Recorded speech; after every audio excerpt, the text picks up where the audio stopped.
اعوذ باللہ من الشیطان الرجیم بسم اللہ الرحمن الرحیم۔ بہت پیارے مسلمان بھائی اور بہنوں، السلام علیکم ورحمۃ اللہ وبرکاتہ۔ درس قرآن کے سلسلہ میں آج ہمارا سبق سورہ بقرہ کی آیت نمبر 16 تا 18 ہے، جس میں اللہ رب العزت نے ان لوگوں کے بارے میں بیان فرمایا ہے جو دنیا کی وقتی مشکلات اور پریشانیوں یا آزمائشوں سے گھبرا کر راہ فرار اختیار کر لیتے ہیں اور دنیاوی فائدے کو دینی فائدے پر ترجیح دیتے ہیں اور آسانیوں کا راستہ اختیار کر لیتے ہیں۔ ان کے بارے میں اللہ رب العزت نے فرمایا ہے، اعوذ باللہ من الشیطان الرجیم بسم اللہ الرحمن الرحیم، اولئک الذین اشتروا الضلالۃ بالہدی فما ربحت تجارتهم وما كانوا مہتدین،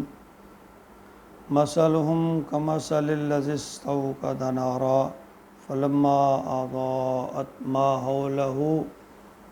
ذهب اللہ بنورہم وترکہم فی ظلمات لا یبصرون صم بکم عمی فہم لا یرجعون۔ اللہ رب العزت فرماتے ہیں، اولئک الذین، وہ لوگ، اشتروا، جنہوں نے سودا کر لیا، ضلالت کا، گمراہی کا، بالہدا، ہدایت کے رستے کو چھوڑ کر ہدایت کے بدلے گمراہی کا رستہ اختیار کر لیا، یعنی جن لوگوں نے دنیاوی مصلحت کے تحت یا دنیاوی مشکلات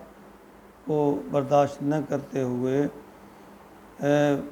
راہ فرار اختیار کی، دین کے کام سے منہ موڑ لیا، ان کے بارے میں فرمایا، وما ربحت تجارتہم،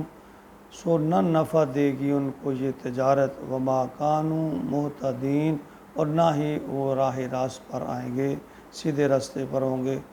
یا ربا یرباؤ کے جو معنی ہیں وہ نفع بخش تجارت کے، اور ربا یعنی را، با اور ہا کا جو مادہ ہے یہ نفع بخش تجارت کے لیے ہے، اور را، با اور الف یہ نقصان دہ تجارت ہے، یا ایسی تجارت جس میں دین کا خسارہ ہو، جس طرح سود ہے، وقتی طور پہ تو منافع نظر آتا ہے لیکن اصل میں یہ خسارہ ہی خسارہ ہے۔ اللہ فرماتے ہیں، مثلہم کمثل الذی استوقد نارا، ان لوگوں کی مثال ایسی ہے جیسے ایک شخص نے آگ کو روشن کیا، فلما اضاءت ما حولہ، اور پھر اس آگ نے اس ماحول کو وقتی طور پر روشن کر دیا، ذہب اللہ بنورہم، پھر اچانک اللہ نے اس نور کو سلب کر لیا، ختم کر دیا، وترکہم فی ظلمات لا یبصرون، اور وہ اس اندھیرے میں ڈبکیاں کھا رہے ہیں، وہ دیکھ نہیں پاتے، لا یبصرون یعنی جو بصیرت کی آنکھ ہے اللہ تعالیٰ نے اس پہ پردہ ڈال دیا کہ وہ اپنے اصل جو حقیقی جو فائدہ ہے، جو اخروی فائدہ ہے، اس کو نہیں سمجھ پا رہے۔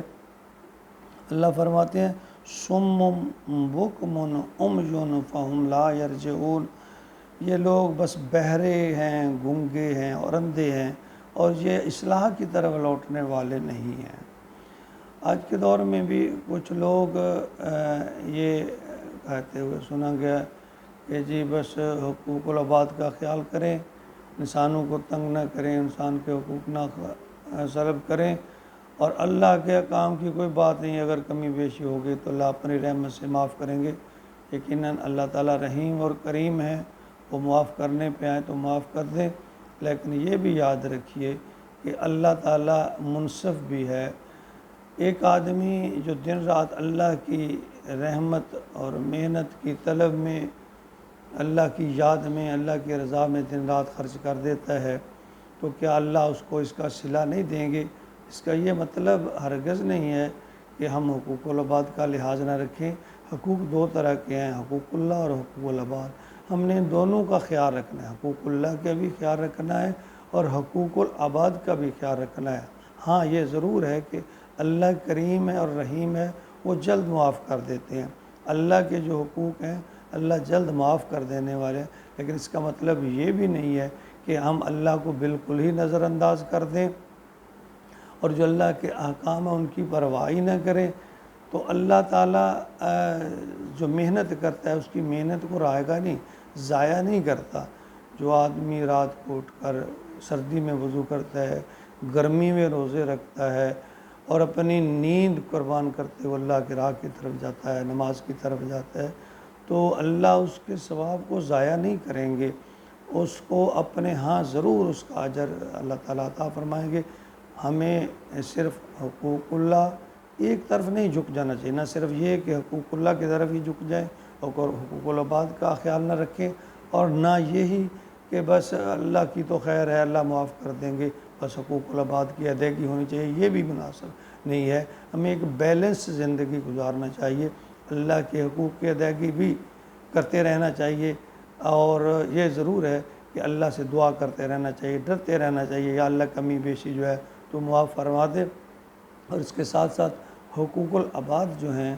ان پہ بھی توجہ دینی چاہیے، بلکہ ان پہ مکمل فوکس کرنا چاہیے، کیونکہ حقوق العباد کے بارے میں اللہ تعالیٰ فرماتے ہیں کہ وہی آدمی معاف کر سکتا ہے جس کا آپ نے حق مارا ہے، جس کو نقصان پہنچایا ہے،